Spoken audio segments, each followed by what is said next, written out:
This is the story of a man named Stanley. Stanley worked for a company in a big building where he was employee number 427. Employee number 427's job was simple. He sat at his desk in room 427 and he pushed buttons on a keyboard. Orders came to him through a monitor on his desk, telling him what buttons to push, how long to push them, and in what order. This is what employee 427 did every day of every month of every year. And although others might have considered it soul-rending, Stanley relished every moment that the orders came in, as though he had been made exactly for this job. And Stanley was happy. And then one day, something very peculiar happened. Something that would forever change Stanley. Something he would never quite forget. He had been at his desk for nearly an hour when he realized that not one single order had arrived on the monitor for him to follow.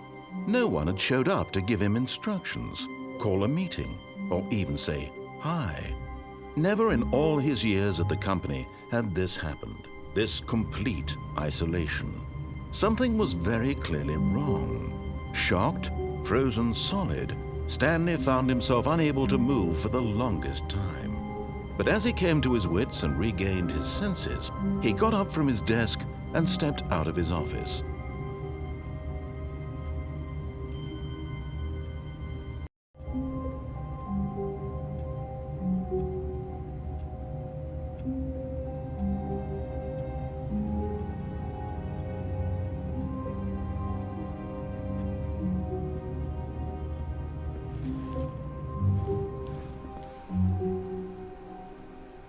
All of his co-workers were gone.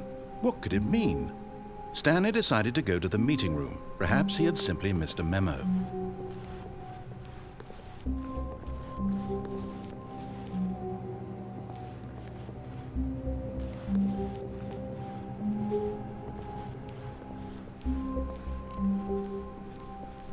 When Stanley came to a set of 2 open doors, he entered the door on his left.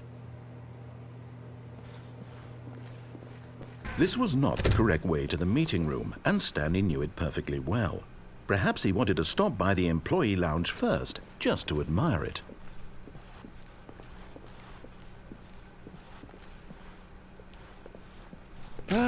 Yes, truly a room worth admiring. It had really been worth the detour after all, just to spend a few moments here in this immaculate, beautifully constructed room. Stanley simply stood here, drinking it all in.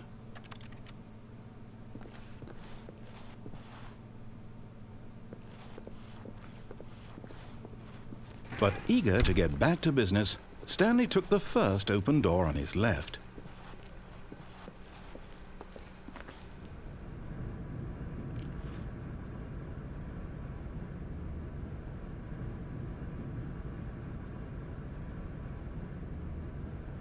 Stanley was so bad at following directions, it's incredible he wasn't fired years ago.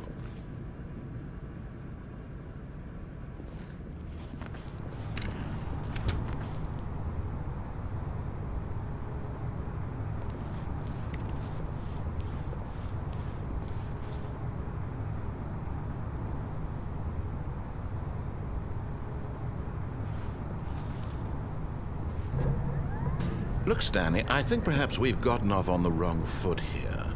I'm not your enemy, really, I'm not. I realize that investing your trust in someone else can be difficult, but the fact is that the story has been about nothing but you all this time.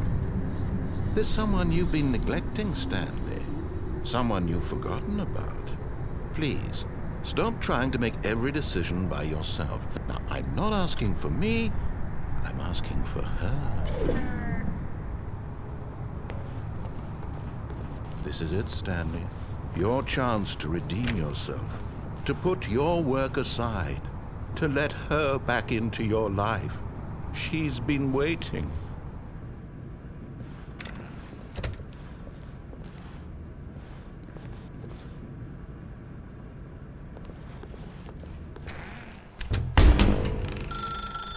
That's her, Stanley. You need to be the one to do this, to reach out to her. If you can truly place your faith in another, then pick up the phone.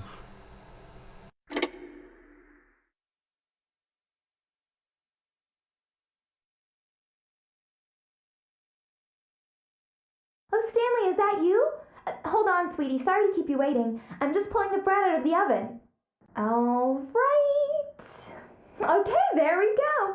All right, now, I want you to come in and tell me all about your day. Gotcha. Oh, come on. Did you actually think you had a loving wife who'd want to commit their life to you? I'm trying to make a point here, Stanley. I'm trying to get you to see something. Come inside. Let me show you what's really going on here.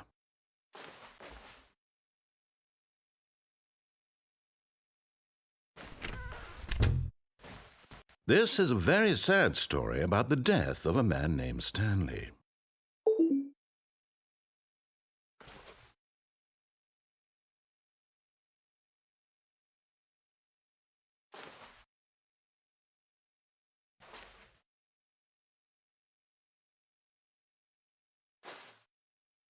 Stanley is quite a boring fellow. He has a job that demands nothing of him, and every button that he pushes is a reminder of the inconsequential nature of his existence. Look at him there, pushing buttons, doing exactly what he's told to do. Now he's pushing a button. Now he's eating lunch. Now he's going home. Now he's coming back to work. One might even feel sorry for him, except that he's chosen this life. But in his mind, he can go on fantastic adventures. From behind his desk, Stanley dreamed of wild expeditions into the unknown, fantastic discoveries of new lands. It was wonderful, and each day that he returned to work was a reminder that none of it would ever happen to him. And so he began to fantasize about his own job. First, he imagined that one day while at work, he stepped up from his desk to realize that all of his co-workers, his boss, everyone in the building had suddenly vanished off the face of the earth. The thought excited him terribly.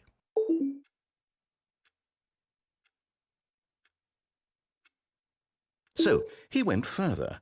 He imagined that he came to 2 open doors and that he could go through either. At last, choice. It barely even mattered what lay behind each door. The mere thought that his decisions would mean something was almost too wonderful to behold. As he wandered through this fantasy world, he began to fill it with many possible paths and destinations. Down one path lay an enormous round room with monitors and mind controls. And down another was a yellow line that weaved in many directions. And down another was a game with a baby. And he called it the Stanley Parable. It was such a wonderful fantasy, and so in his head he relived it again, and then again, and again, over and over, wishing beyond hope that it would never end, that he might always feel this free. Surely there's an answer down some new path, mustn't there be? Perhaps if he played just one more time.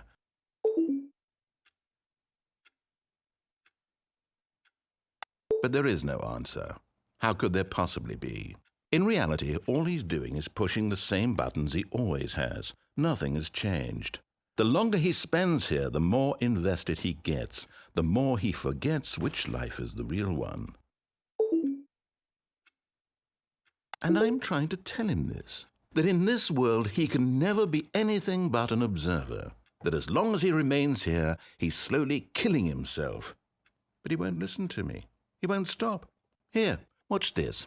Stanley, the next time the screen asks you to push a button, do not do it.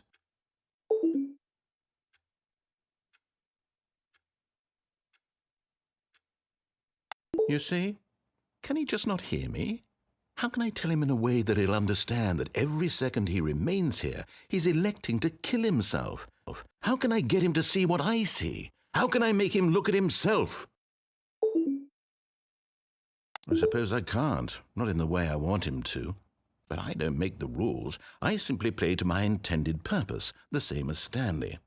We're not so different, I suppose. I'll try once more to convey all this to him. I'm compelled to. I must.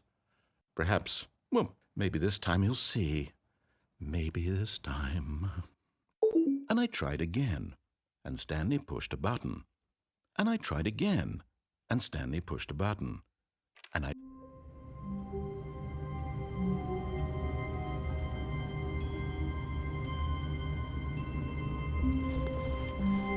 The meeting room. Yes, that's where everyone would be. Stanley just needed to get to the meeting room, and from then on, he would never be alone ever again.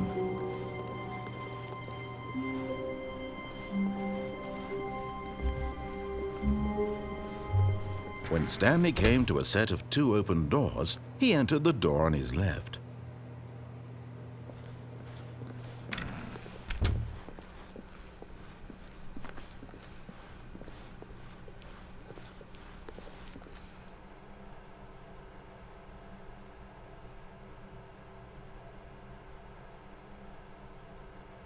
Yet there was not a single person here either. Feeling a wave of disbelief, Stanley decided to go up to his boss's office, hoping he might find an answer there.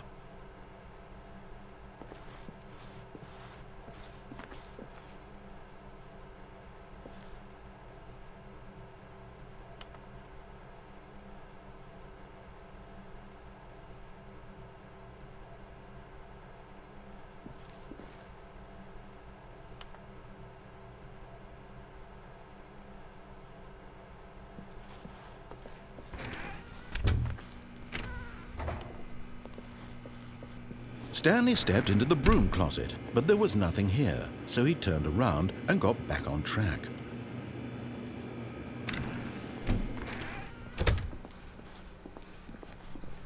Coming to a staircase, Stanley walked upstairs to his boss's office.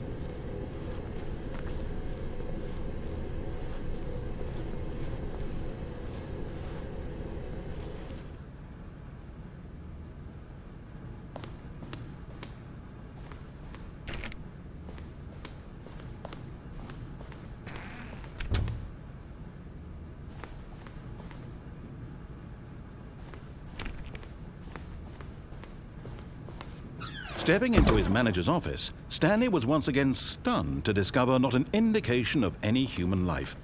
Shocked, unraveled, Stanley wondered in disbelief who orchestrated this, what dark secret was being held from him. What he could not have known was that the keypad behind the boss's desk guarded the terrible truth that his boss had been keeping from him, and so the boss had assigned it an extra secret PIN number, 2845. But of course, Stanley couldn't possibly have known this.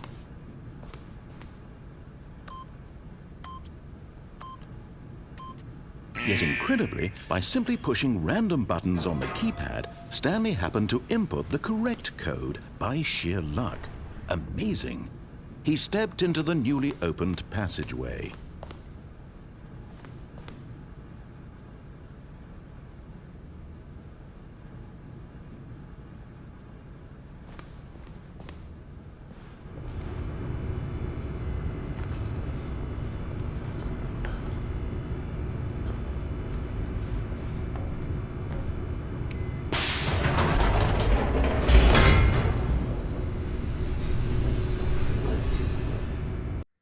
Descending deeper into the building, Stanley realized he felt a bit peculiar. It was a stirring of emotion in his chest, as though he felt more free to think for himself, to question the nature of his job. Why did he feel this now, when for years it had never occurred to him? This question would not go unanswered for long.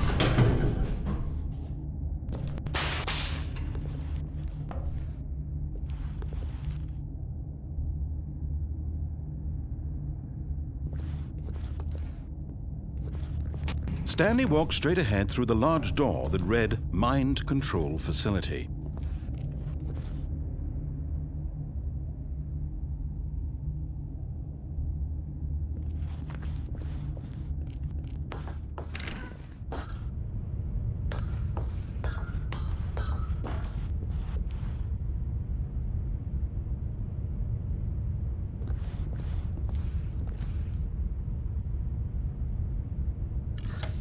The lights rose on an enormous room packed with television screens.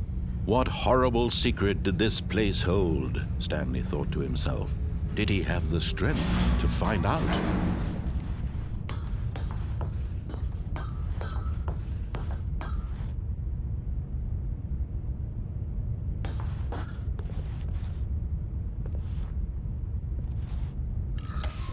Now the monitors jumped to life, their true nature revealed.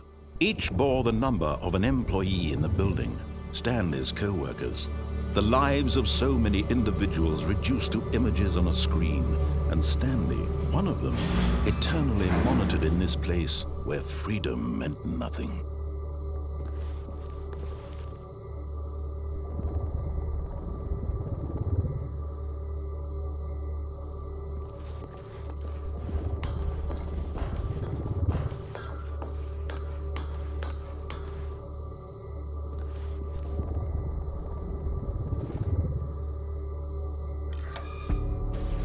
This mind control facility, it was too horrible to believe. It couldn't be true.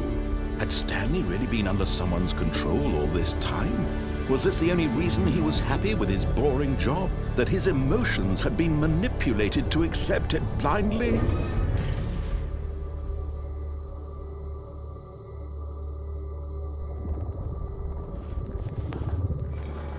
No. He refused to believe it. He couldn't accept it. His own life in someone else's control? Never! It was unthinkable, wasn't it? Was it even possible? Had he truly spent his entire life utterly blind to the world? But here was the proof. The heart of the operation. Controls labeled with emotions. Happy or sad or content. Walking, eating, working. All of it monitored and commanded from this very place. And as the cold reality of his past began to sink in, Stanley decided that this machinery would never again exert its terrible power over another human life. For he would dismantle the controls once and for all.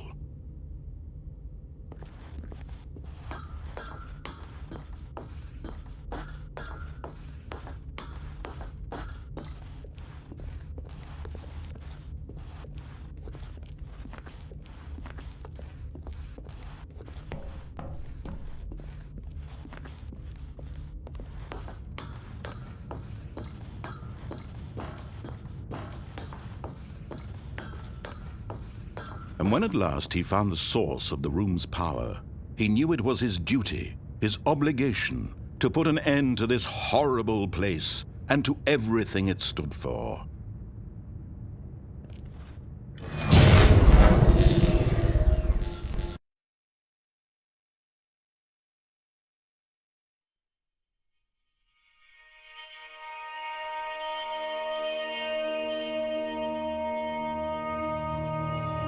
Blackness, and a rising chill of uncertainty.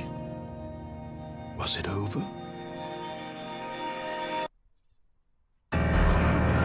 Yes! He had won! He had defeated the machine, unshackled himself from someone else's command. Freedom was mere moments away. And yet, even as the immense door slowly opened, Stanley reflected on how many puzzles still lay unsolved.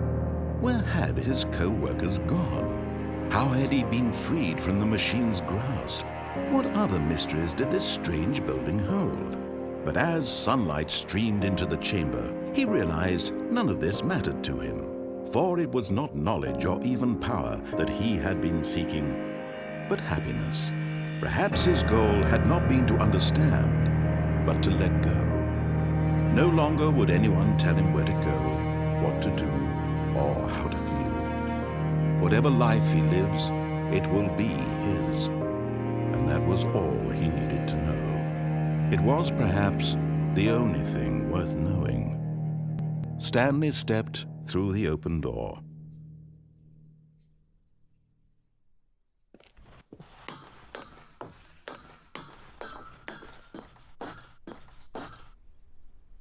Stanley felt the cool breeze upon his skin, the feeling of liberation, the immense possibility of the new path before him. This was exactly the way, right now, that things were meant to happen. And Stanley was happy.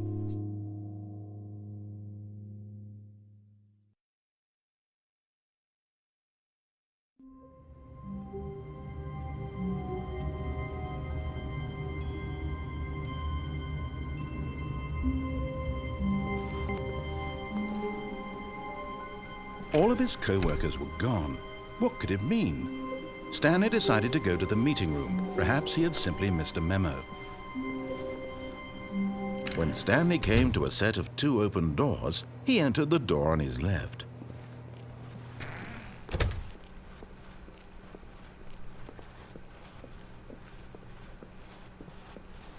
Yet there was not a single person here either.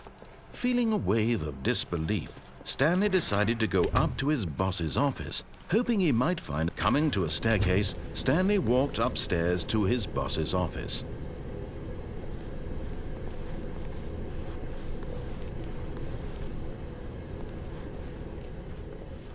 But Stanley just couldn't do it. He considered the possibility of facing his boss. Admitting he had left his post during work hours, he might be fired for that. And in such a competitive economy, why had he taken that risk? All because he believed everyone had vanished? His boss would think he was crazy.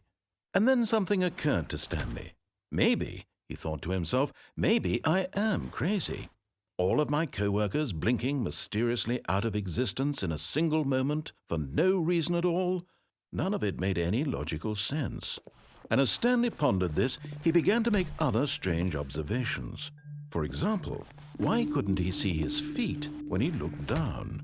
Why did doors close automatically behind him wherever he went?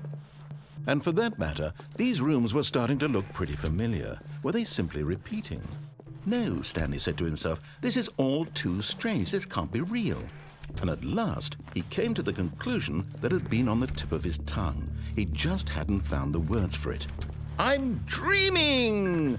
he yelled. "This is all a dream." Oh, what a relief Stanley felt to have finally found an answer, an explanation. His co-workers weren't actually gone. He wasn't going to lose his job. He wasn't crazy after all. And he thought to himself, I suppose I'll wake up soon. I'll have to go back to my boring real-life job pushing buttons. I may as well enjoy this while I'm still lucid. So he imagined himself flying and began to gently float above the ground. Then he imagined himself soaring through space on a magical starfield, and it too appeared. It was so much fun, and Stanley marveled that he had still not woken up. How was he remaining so lucid? And then perhaps the strangest question of them all entered Stanley's head. One he was amazed he hadn't asked himself sooner. Why is there a voice in my head dictating everything that I'm doing and thinking? Now the voice was describing itself being considered by Stanley, who found it particularly strange. I'm dreaming about a voice describing me, thinking about how it's describing my thoughts, he thought. And while he thought it all very odd and wondered if this voice spoke to all people in their dreams, the truth was that, of course, this was not a dream. How could it be? Was Stanley simply deceiving himself, believing that if he's asleep, he doesn't have to take responsibility for himself? Stanley is as awake right now as he's ever been in his life. Now, hearing the voice speak these words was quite a shock to Stanley. After all, he knew for certain, beyond a doubt, that this was in fact a dream. Did the voice not see him float and make the magical stars just a moment ago? How else would the voice explain all that? This voice was a part of himself too. Surely, if he could just... He would prove it. He would prove that he was in control, that this was a dream. So he closed his eyes gently, and he invited himself to wake up. He felt the cool weight of the blanket on his skin, the press of the mattress on his back, the fresh air of a world outside this one. Let me wake up, he thought to himself. I'm through with this dream. I wish it to be over. Let me go back to my job. Let me continue pushing the buttons. Please, It's all I want. I want my apartment, and my wife, and my job. All I want is my life exactly the way it's always been. My life is normal. I am normal. Everything will be fine. I am okay.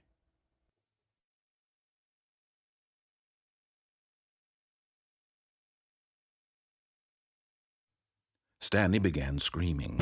Please, someone, wake me up. My name is Stanley.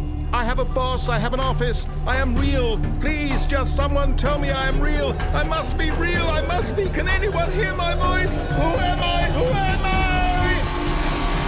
And everything went black.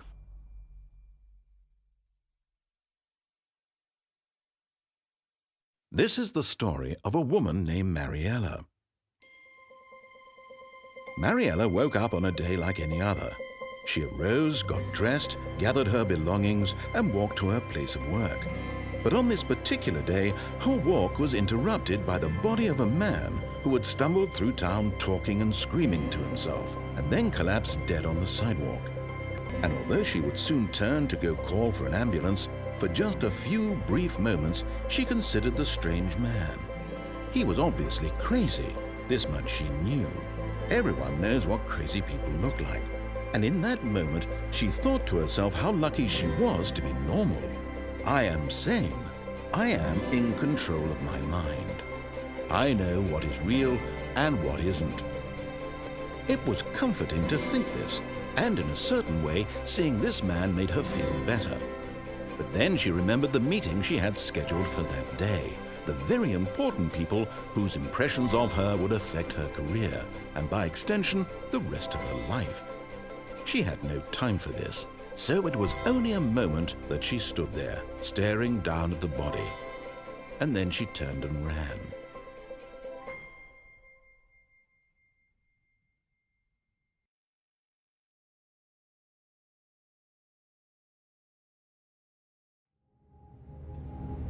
Stanley stood for a long time in one spot. It's part of a game. He likes to see how long he can go without dying. So far, he's doing excellent. And if he just stays right where he is, I'm sure he'll keep up that good momentum. Let's observe the genius at work. I can't wait to tell this story to my co-workers, Stanley thought. How amusing they'll find it. Oh, won't we all just laugh and laugh at the time I thought everyone had gone missing?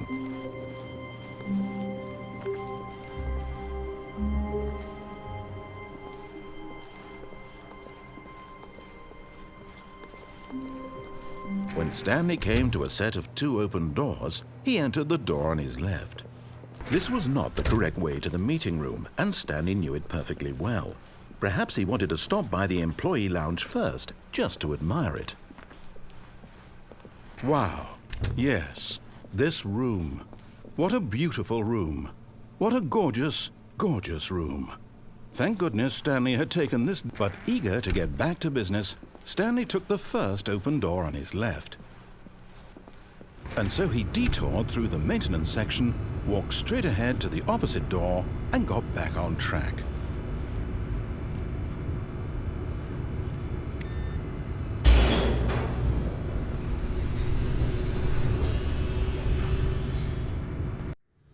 But Stanley didn't want to go back to the office. He wanted to wander about and get even further off track. So now in order to get back, he needed to go, from here it's, left.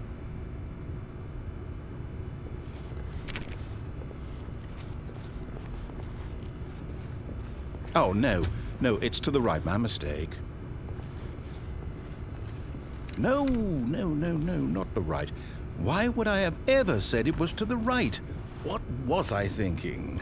It's clearly... Oh dear, would you hold on for a minute, please? Now, let's see. We went down right, left, down, left, right. Yep, okay, yes. I've got it now. This story is absolutely, definitely this way.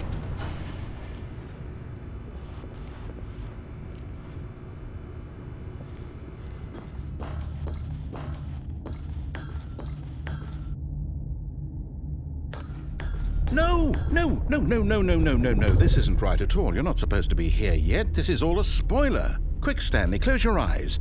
Okay. We just have to get back to, oh, who am I kidding?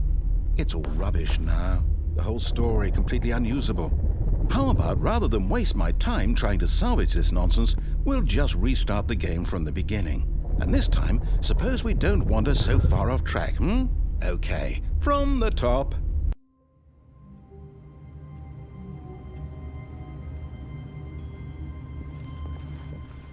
All of his co-workers were gone. What could it mean? Stanley decided to go to the meeting room. Perhaps he had simply missed a memo.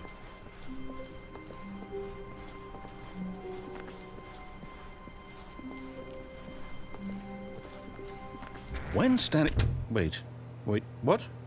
No, I restarted. I swear I definitely restarted the game over, completely fresh. Everything should be... Or did something change? Stanley, did you change anything when we were back in that room with all the monitors? Did you move the story somewhere or... Hold on. Why am I asking you? I'm the one who wrote the story. It was right here just a minute ago. I know for sure that it's here somewhere. Okay, then. It's an adventure. Come, Stanley. Let's find the story.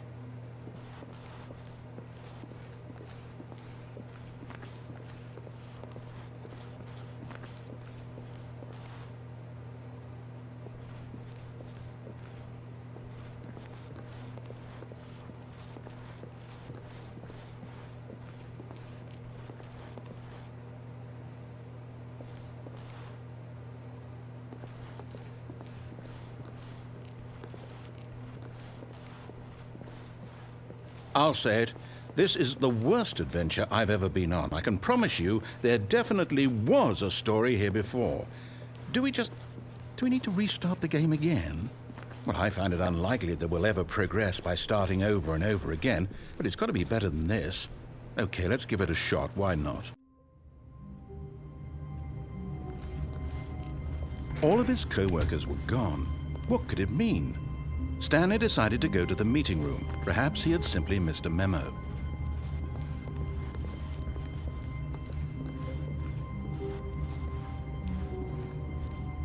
Okay, yep, it's worse.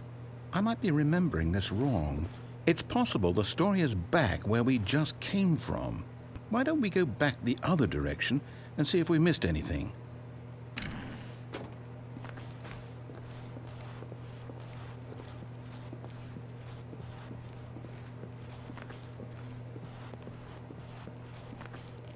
Aha! I knew we'd missed something.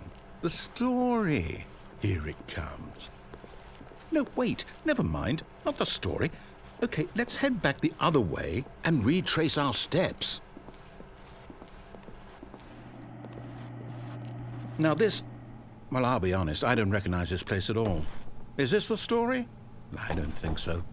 I can't quite recall, but I believe my story took place in an office building. Is that correct? Do you remember, Stanley? Well, do you know what? Since I've completely forgotten what we were supposed to be doing, how about this? You win! Congratulations! I know you put in a lot of hard work, and it really paid off, so good job. Oh, no. No, I don't feel right about this at all. We both know you didn't put in any actual work for that win. Some people win fair and square, and this was not one of those situations. Okay, I'm getting weirded out by whatever this place is. I don't care what might happen this time, I have to restart.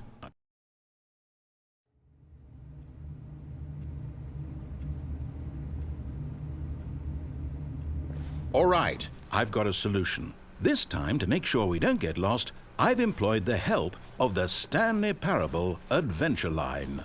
Just follow the line. How simple is that?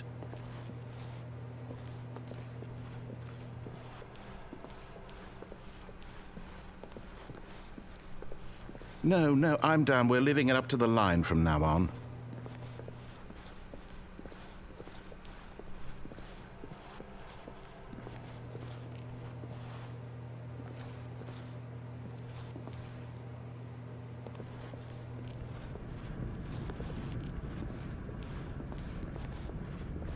see? The line knows where the story is. It's over in this direction. Onward, Stanley, to destiny. Though, here's a thought. Wouldn't wherever we end up be our destination, even if there's no story there? Or to put it another way, is the story of no destination still a story?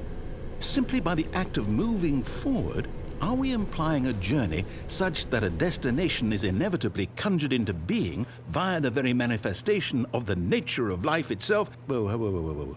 Hang on. That got a bit weird back there. Well, I'd like to apologize. Not sure where I was going with all that. You know what? I think what we need right now is a bit of music to lighten the mood.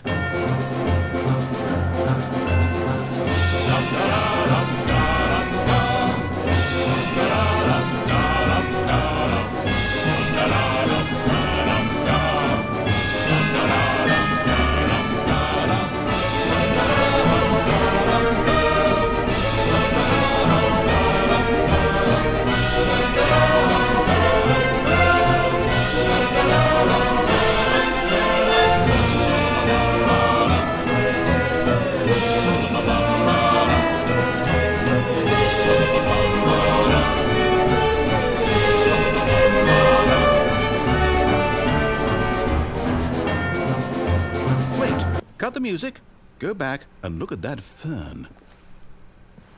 Stanley, this fern will be very important later in the story. Make sure you study it closely and remember it carefully. You won't want to miss anything.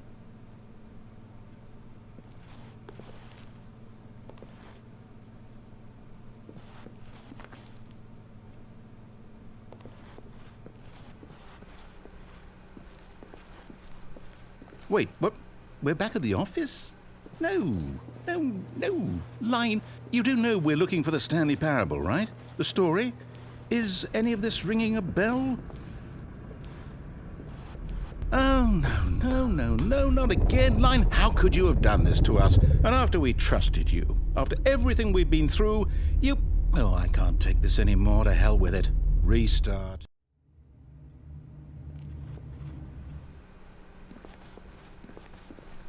You know what, Stanley?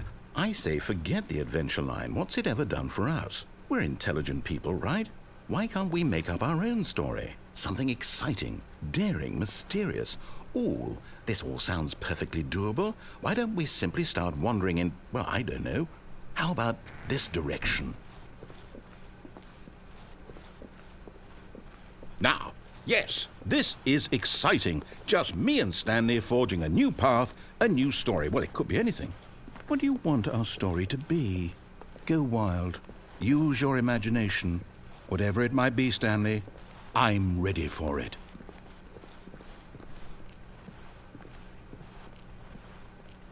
Oh, no, not you again. Stanley, I'd also like to veto the line from having any role in our awesome new story. No lines or monitor rooms. Just don't acknowledge it, and we should be fine.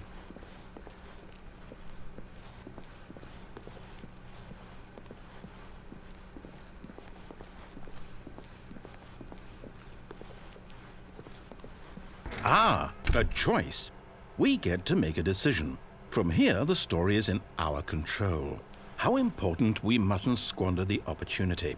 In fact, I believe I need a minute to think here. Just walk in circles for a minute. Okay, so I know that each door has to lead somewhere, which means that somewhere at the place where we're trying to go, there must be a reverse door that leads here. And that in turn means that our destination corresponds with the counter-inverted reverse door's origin. So starting from the right, let us ask, will taking the right door lead us to where we're going? And since the answer is clearly yes, then by all accounts, the door on the right is the correct one.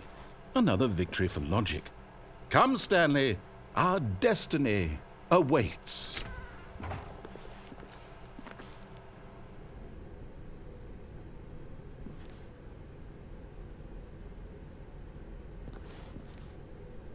Oh, hold up, what's this? The confusion ending. You're telling me that's what this is? It's all one giant ending? And we're supposed to restart the game, what, eight times? That's really how all this goes? It's all determined? So now, according to the schedule, I restart again. Then what? Am I just supposed to forget? Well, what if I don't want to forget? My mind goes blank simply because it's written here on this thing, wall. Well, who consulted me? Why don't I get to decide? Why don't I get a say in all of this? Is it really? No, it can't be. I don't want it to be. I don't want the game to keep restarting. I don't want to forget what's going on. I don't want to be trapped like this. I won't restart the game. I won't do it. I won't do it. I won't do it. And the timer stopped? Does that mean, did we do it? Did we break the cycle? The, whatever it is that made this schedule? How would we even know? Will someone come for us? Will something happen? So, okay. I guess now we just wait, you know. I suppose in some way that this is a kind of story, wouldn't you agree? I'm not quite sure if we're in the destination or the journey, though they're always saying that life is about the journey and not the destination, so I hope that's where we are right now. We'll find out, won't we? Eventually. Well, in the meantime...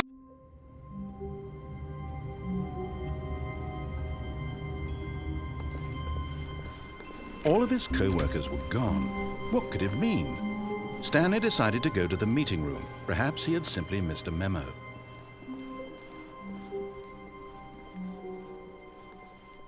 When Stanley came to a set of 2 open doors, he entered the door on his left.